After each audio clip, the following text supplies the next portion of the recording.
Building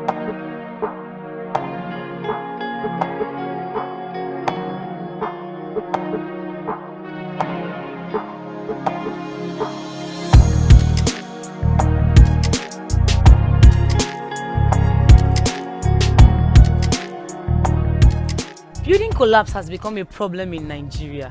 Yes, we've seen building collapse, people die, and we've lost our loved ones, loved someone so dear to us because of building collapse. Now, building collapse can be caused by quackery venturing into building. Now, with this today, I'll be coming up with guests that are basically builders, and they'll be trashing this issue together with me today. Yes, this is Insights, and you're with Ojoma Yusuf. Shortly, you'll see my guests. Thank you.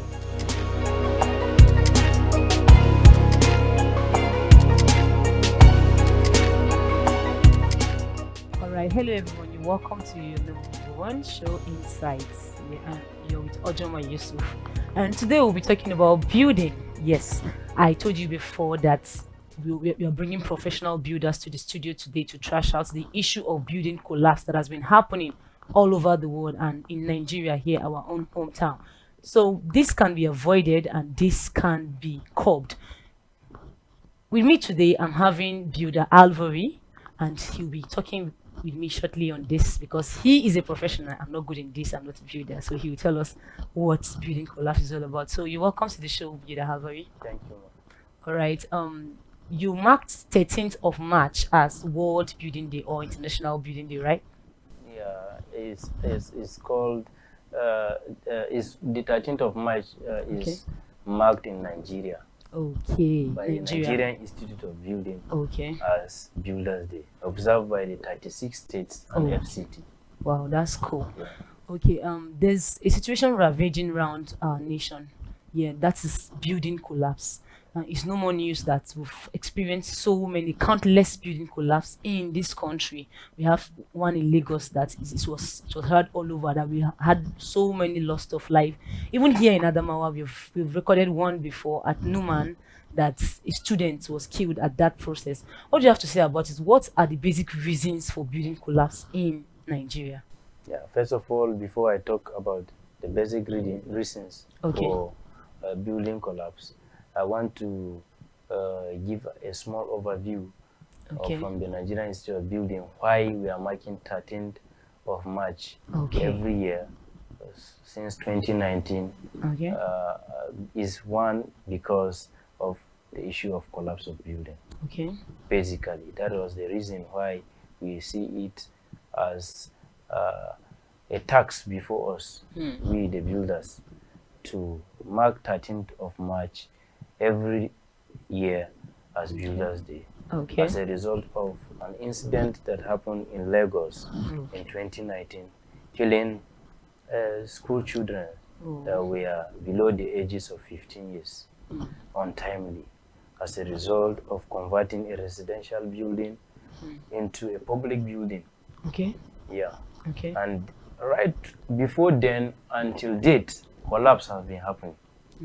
And this can be stopped to the barest minimum, and over time we know it can even stop completely if we can get the backing of the federal government and the state governments and the local governments at various levels.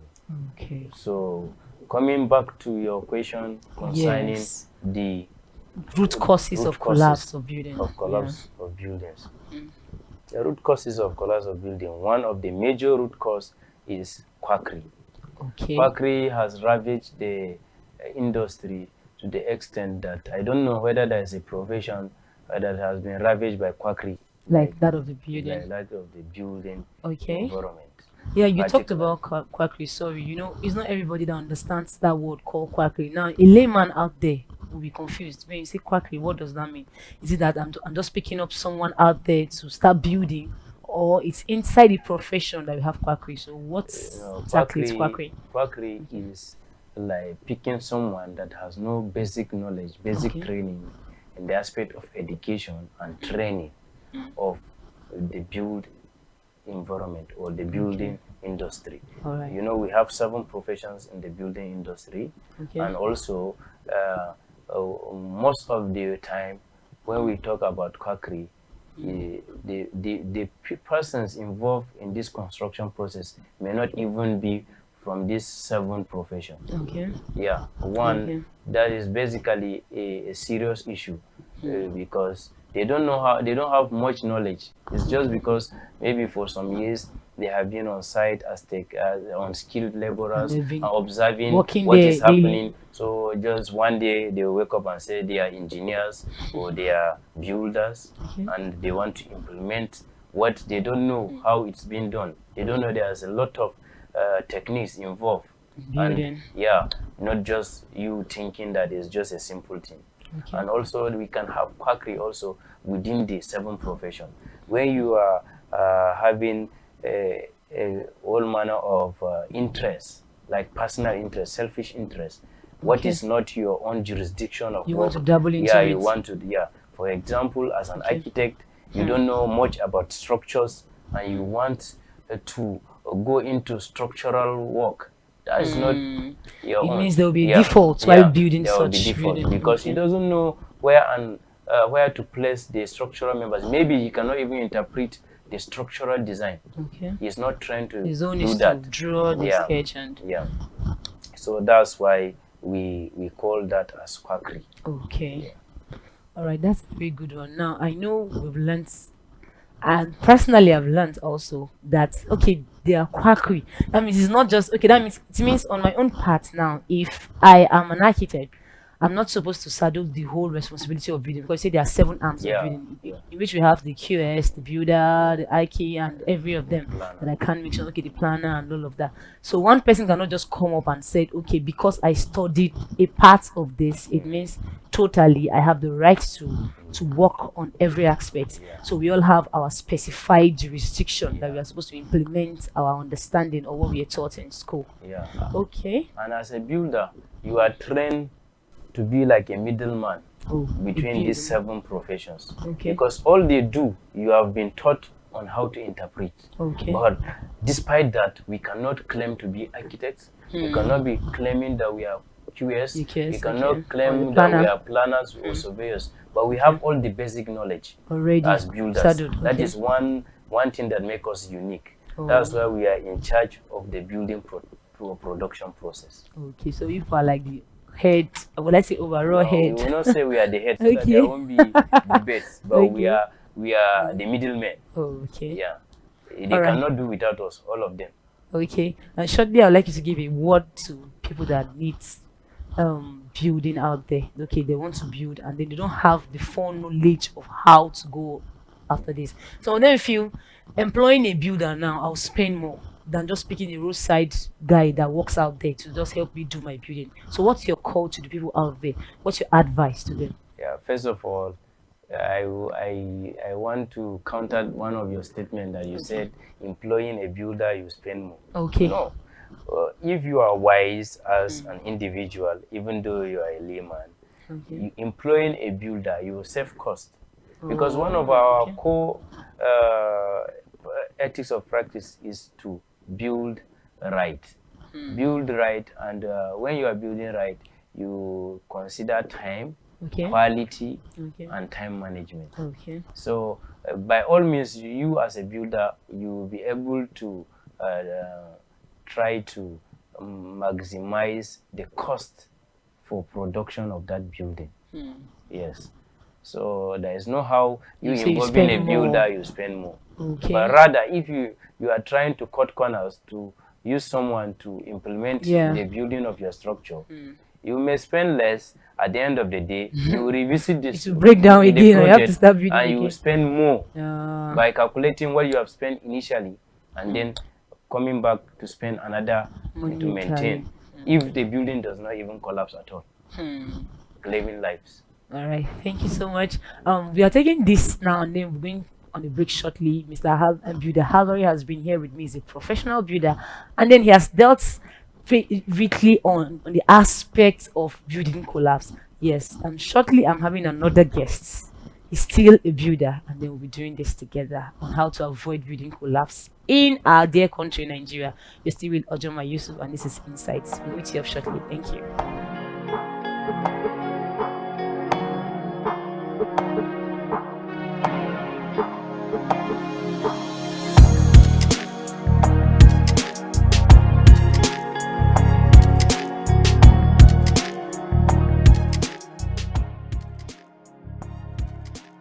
Hi, welcome back to Insights. And we've been dealing strictly with the issue of building collapse in Nigeria. And then I told you I had two guests from the building industry, professional builders. Yes, and you're welcome back to the show. I'm here with Builder Balami. So, hi, sir. Fine. Good afternoon. Okay, can you give us your full name? Yeah, I'm by name Builder Charles Balani. All right. We've been talking about building collapse since I had a session with one of your colleagues, and we're talking about how we could curb building collapse in Nigeria. Yes. And what do you think are the basics of elements, or how building collapse can be avoided in Nigeria, if not completely? What are they? Yeah, thank you for that question. Uh, For building collapse to be averted in Nigeria, okay. we have to come up with professionalism. Okay. When we said professionalism, whereby those who have been certified, those who have been licensed to practice. Okay. Because all the professional body, sister professional body in the construction industry have a regulatory body Okay. that license every professional to practice. Okay. So if every professional that have been licensed to practice, everybody is going to adhere to the standard ethics of practice, whereby we're talking about professionalism. But looking at when those things are not being put in place, where everybody is expected, if you're a professional and you have been licensed to play your own role, definitely you discover the issue of quackery comes in. Okay. Another thing that we have to look at is when government signs and amend laws that are meant for the built environment. Okay. The laws that says for you to build, there is certain documentation or guideline that you need to adhere to, and everything that is being done has to be documented. So you will discover professionalism will have to what? Checkmate. Come in there. Yeah, professionalism have to come in there to checkmate quackery.